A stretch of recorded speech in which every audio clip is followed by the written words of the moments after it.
7's actually good. That's my introduction video. It's a good movie. Now, how good is it? We'll get into that in a bit. First, we're going to talk about the controversy behind the series, because it was going to be Melissa Barrera and Jenna Ortega. They're going to come back. There's Sam and Tara, and they were going to do stuff, but they're not back because Spyglass was all, hey, don't say anything about Israel or Palestine or Gaza. Don't you say anything. And they said something when Melissa Barrera said some things which weren't pretty innocuous, to be honest, and also true. She said some things, and that pissed Spyglass off. So it's sort of like, you're gone.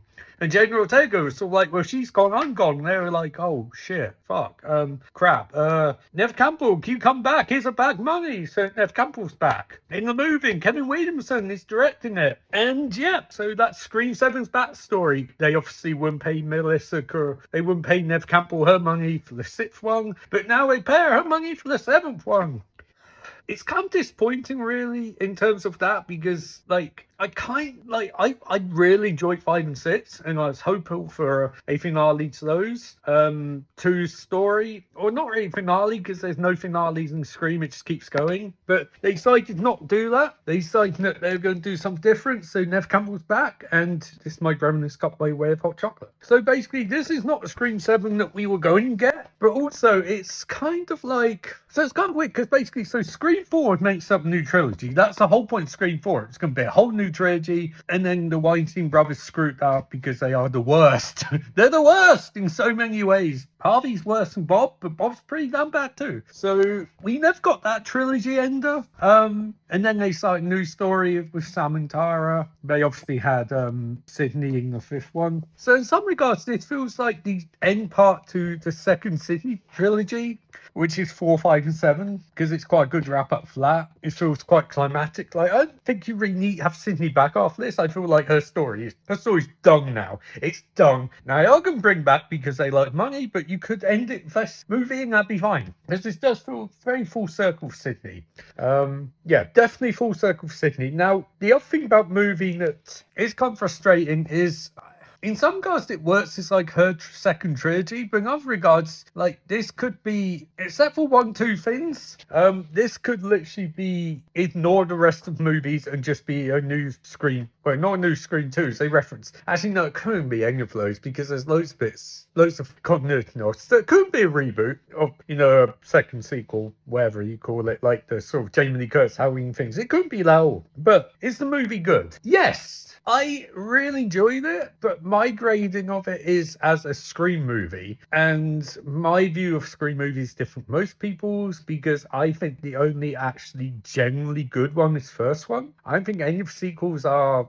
like, the first Scream's just great in general. It's just a great movie in general. The sequels are not. They work in varying levels of Screamness, but, like, as standalone things, they're not particularly great. And I think my grade for this one definitely on that Scream level, where it's sort of like, I'm not rating them whether it's a genuinely good horror movie, because none of them are except first. I'm rating on whether it's a good Scream movie. And I should add that I don't like part 3. I'm not particularly big fan of part 4. I like 1's the best, and then I'd probably go 2, 6, and 5. I really like 6 because I think Dermot Mulroney is hilarious in it, like really fucking funny. And I like 5 because Rand Gray does a really good job, and so does god damn, the one from Anora. I can never remember her name, but she's really good in it too. Also, I apologise. Last review I did of Whistle, which no one really watched, but if you do watch that review, I do say Sophie Thatcher as like the main actress. It's not. It's Sophie Nilly. I'm sorry, I screwed up. I got confused because they're both in Yellow Jackets. Yeah, so that's my bad. I won't edit it because I don't really care that much. But anyway, you're here for Scream 4. Scream 7, which is kind of similar to Scream 4 in terms of quality, but it's good. I really enjoyed it. I'd give it on the Scream level of movies, I'd give it 4 out of 5. In terms of Scream, if you're going to rate this as a pure horror movie, it's definitely 3 out of 5. But I did enjoy it. I thought it's very effective. The only thing I didn't like was it wasn't funny at all. And I think the problem for me when you're coming in something like this is, for example, they have Mindy and Chad in this movie, and they're not funny. And those characters are meant to be funny. So it feels sort of like it's Scream by association that Sydney's in it, and it focuses on her and Ghostface, but it's not screaming that it's not funny. And I don't know whether that was them not wanting to, not thinking they could, but it was disappointing and really needed like a second pass. And it's also weird because Kevin Williamson wrote the original, which is one of the funniest horror movies of all time. Maybe it's just such cramped production he didn't get a chance, or maybe it's just the fact that he was basically rewriting the script. And, obviously they had script. This was rewritten for Sydney. The actual idea they had for Samantara sounds pretty cool, actually. It's dealing with like legacy parents, I guess you can say. That's not plot of this movie, by the way, not by a fucking long shot. Now, obviously people want to know one thing. Matthew Lillard's back. Is it satisfactory?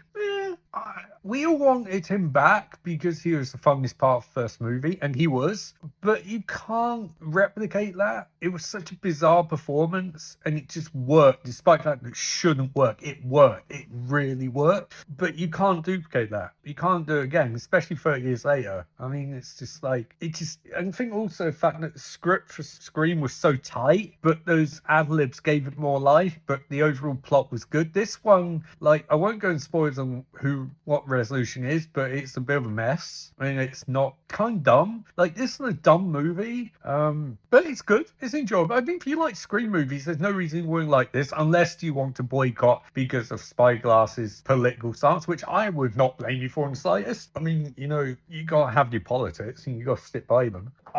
Unfortunately, I have politics, but also love really dumb horror movies, so there's kind of catch-22 there. But I think you can get past the politics. Again, I don't know if anyone can, but if you can, this is a very good Scream movie. I do wonder though, like, how much more can they keep going? Because if they're not going to bring Samantara back, like, Sydney's kind of running out of steam at this point. And also, it's like, how many more people have a personal vendetta against her? She's just portrays such a pleasant human being who the only enemy she makes are people are fucking insane. And I don't know how much more you can do with that, because there's no one really left from her past at this point who has any real vendetta against her. It's just going to become more and more spurious. At least with Samantara, it's sort of like, hey, you've got bits and pieces. Like, we can learn more about their past and things like that. I do think the fact that they weren't part of the movie, but you do have to turn brain off. A lot of this movie you have to turn fucking brain off, to be honest. But especially Samantara, it's sort of like, why wouldn't they be involved? But then it's more Sydney's moving. I get that,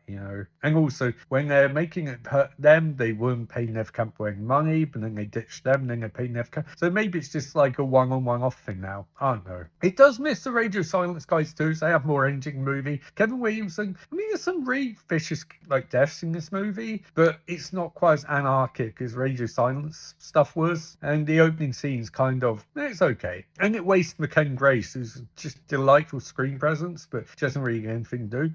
Michelle Randolph is very good though, and it's a nice cast. Like, they're all pleasant, they're all amiable. The suspects list is pretty shit though. It's sort of really undercooked, because I mean, the original Scream brilliance was the fact that we did get to know all of the characters, like Randy and Tatum and Billy and Stu and obviously Sydney. We really got to know them because they're so sharp, the writing's so sharp that you cared, and they also had really strong personalities. This one, they sort of do, but then they don't really go anywhere with it because they're almost too afraid to make them fully fleshed out human beings. But other than that, I really enjoyed it. I think if you want to see a Scream movie, this is definitely a Scream movie, and they're going to make Scream 8 anyway, so, yeah. On that note, apparently Paramount now owns Warner Brothers, which is like, oh shit, we might finally get Scream mixing Mortal Kombat, which I fucking love. I'd love to see that, or Scream Conjuring, or I don't even know what horror movies Warner Brothers has, but yeah, who knows. Anyway, this is my review of Scream 7. That's 4 out of 5 on Scream level, so I'm gonna go. Bye.